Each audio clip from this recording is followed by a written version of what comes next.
ఒకసారి హజరతే జిబ్రాయిల్ అలైహిస్సలాతు వస్సలాంతో అడిగారు, ఏ జిబ్రాయిల్, ఈ ప్రపంచంలో అందరికన్నా పెద్ద ఆరాధన పరుడు ఎవరైనా ఉంటే ఆ వ్యక్తితో నన్ను కలుపు అని. మరి జిబ్రాయిల్ అలైహిస్సలాతు వస్సలాం హజరతే యూనుస్ అలైహిస్సలాతు వస్సలాంని తీసుకొని ఒక వ్యక్తి దగ్గరికి తీసుకువెళ్ళారు. ఆ వ్యక్తికి 2 చేతులు లేవు, 2 కాళ్ళు లేవు, 2 కళ్ళు లేవు. చాలా కష్టమైన దీనస్థితిలో అతను కనపడ్డాడు.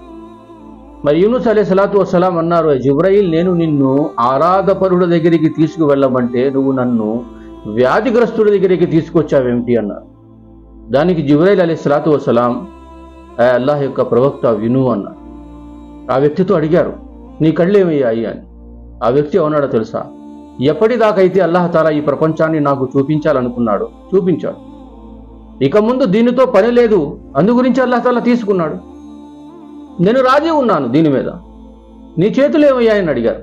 అల్లాహ్ తాలా ఎప్పటిదాకైతే దీనితో పని ఉందో ఆ చేతులని ఉంచాడు, ఇప్పుడు పని లేదు కాబట్టి అల్లాహ్ తాలా ఆ చేతుల్ని తీసేస్తుంది. అదేవిధంగా కాళ్ళు కూడా.